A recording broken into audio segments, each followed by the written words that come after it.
Thank you for watching. Please like and subscribe this channel. Your one thumbs up will take this video to many unreached. स्तोत्र 92 प्रमाणीक मनशाचो संतोष. सर्वेस्पराक दिनवासूंक फावो किनोऱ्यो वाजोवन तुज्या नांवांची किर्ती गाजोवंक फावो भोव व्हडट्या देवा. दातारांचे किनोऱ्यो आनी विण्या सयत सिताराचे जुलजूल आवाजान सकाळीं तुजो मोग परगटूंक आनी रातभर तुज्या विस्वासपणाचो प्रचार करूंक फावो. तुज्या कर्तृत्वा वरवीं सर्वेस्परा तूं म्हाका आनंद भरीत करताय. तुज्या हाताच्या कोन्या मुखार हांव संतोशान उल्हासतां. कितलीं म्हूण श्रेश्ठ तुजीं कर्तृत्वां सर्वेस्परा. ताव नाशिल्ल्यो तुज्यो येवजण्यो. मंद मतीच्या मनशांक असलें कांयच कळना.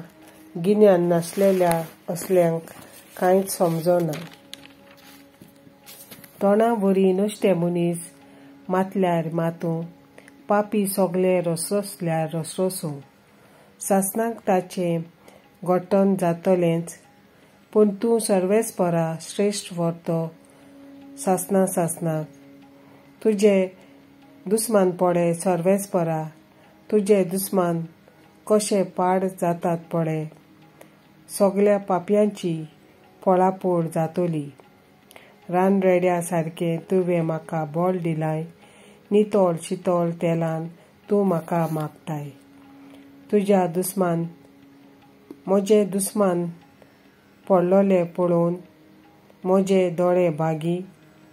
नुस्त्यांच्या घोटनाची खबर आयकून म्हजे कान सदू. प्रमाणीक मनीस माडा वरी वसतलो. लेबानाचो दिवदार कसो तो वाडटलो. सर्वेस्पराच्या घरांत रोपलोले आमचे देवाच्या आंगणांत असले मनीस मात्तले. म्हातारी पिरायेर लेगून ते फळां दितले. टणटणीत रसरशीत ते तोगतले. सर्वेस्पर प्रमाणीक म्हूण ते परगटतले. कसलीच खोट ताका ना. तो एकलोच म्हजें कडप.